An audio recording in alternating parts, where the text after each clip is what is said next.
Hartlike goeiemôre en baie welkom by ons Woensdagoordenkings. Nou ek sit vanmôre hier so met 'n potlood. Nou hierdie is nie 'n spesiale potlood nie, dit is regtig 'n eenvoudige potlood met 'n uitveer op die punt.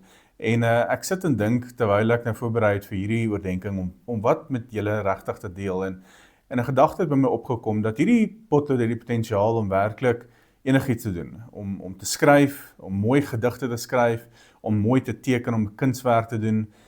Letterlik enigiets wat jy aan kan dink, kan hierdie potlood doen. Maar jy sien, die potlood is nie spesiaal nie. Die potlood is nie, ja, hoe kan ek sê, die belangrike ding nie. Die belangrike persoon of die belangrike aspek is die persoon wat dit vashou. Want in my hand kan ek kan nie mooi skilder nie, maar in my hand kan ek dalk 'n preek skryf met hierdie potlood. Ek kan dalk 'n gedig skryf, ek kan dalk 'n psalm skryf met hierdie potlood. En daar kan soveel waarde in daai psalm wees en soveel waarde in daai preek wees. Jy aan die ander hand kan dalk skilder en jy kan 'n verskriklike mooi prent teken. Sien, die waarde lê nie in hierdie potlood nie. Die waarde lê in die persoon wat hom vashou.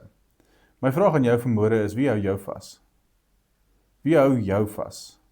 As jy deur die lewe gaan, want ek weet, die wêreld vereis dat jy skerper en slimmer moet wees en jy moet meer suksesvol wees en jy meer onafhanklik wees. Maar die Bybel leer vir ons iets anders. Die Bybel leer vir ons dat ons meer afhanklik moet wees van God. Want hy is tog die een wat my en jou in sy hande dra. Hy is die een wat ons potensiaal laat ontwikkel. Hy is die een wat ons drome laat ontwikkel. Hy is die een wat regtig ons gebruik om ons Godgegewe roeping te kan uitleef. So my vraag bly by jou, en dis 'n kort oordenking vandag, is wie hou jou vas? Ek wil jou vat na Spreuke 3 vers 5 tot 6 wat sê, vertrou op die Here met jou hele hart en steun nie op jou eie insig nie. Ken hom in al jou weë, dan sal hy jou paaie gelyk maak. Mag jy vandag ophou fokus op jou eie beperkings en eerder fokus op die een wat jou vashou.